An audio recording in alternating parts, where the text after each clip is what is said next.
À Rouen, l'hôtel de Butterworld a accueilli la deuxième édition de la journée de l'entrepreneuriat et de la découverte. Thème central cette année, construire l'avenir par le financement stratégique des infrastructures, de l'innovation et de l'investissement. La journée s'est ouverte par des allocutions institutionnelles et diplomatiques.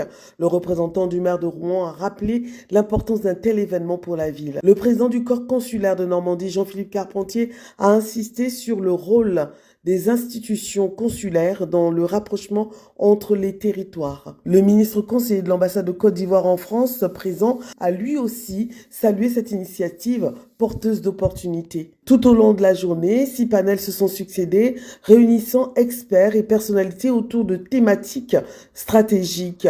Le premier panel s'est penché sur le rôle clé des banques, des assurances et des nouvelles technologies financières dans la dynamique économique mondiale. Le deuxième panel a rappelé que l'agriculture reste un pilier du développement. Les intervenants ont évoqué l'importance d'innover pour accroître la productivité et garantir la sécurité alimentaire.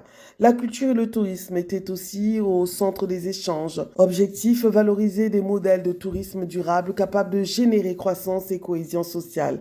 La 4e session s'est concentrée sur l'innovation et la transformation numérique. Les experts ont montré comment la technologie et la fintech redessinent les contours de l'économie mondiale. Pour l'organisatrice Orphée Stéphanie Brasseur, l'essentiel est que ces discussions débouchent sur des opportunités concrètes. Ce que je retiens, c'est la cohésion. Je retiens l'investissement, le travail, la résilience, l'amour, le partage.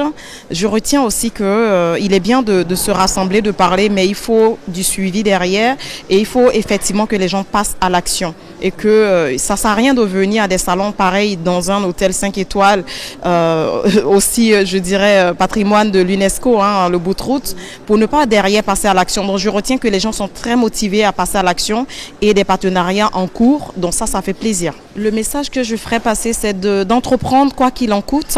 Oui, il faut entreprendre, c'est pas facile, mais il faut y aller parce que aujourd'hui, en 2025, c'est la solution. Parce que on a compris avec tous ceux qui sont passés que l'État ne peut pas tout faire, ne peut pas nous donner de l'emploi à tous, mais il faut en créer, et notamment l'Afrique qui a besoin aussi de la diaspora, de nos partenaires normands et ailleurs, en Europe et un peu partout dans le monde, qu'il faut entreprendre et il faut ouvrir la porte, comme on dit, il faut faciliter, et il faut passer à l'action tout simplement, mais surtout il faut travailler ensemble et se faire accompagner, se faire former. En marge des conférences, de nombreuses rencontres B2B ont permis d'initier des projets de coopération entre entrepreneurs, investisseurs et institutions.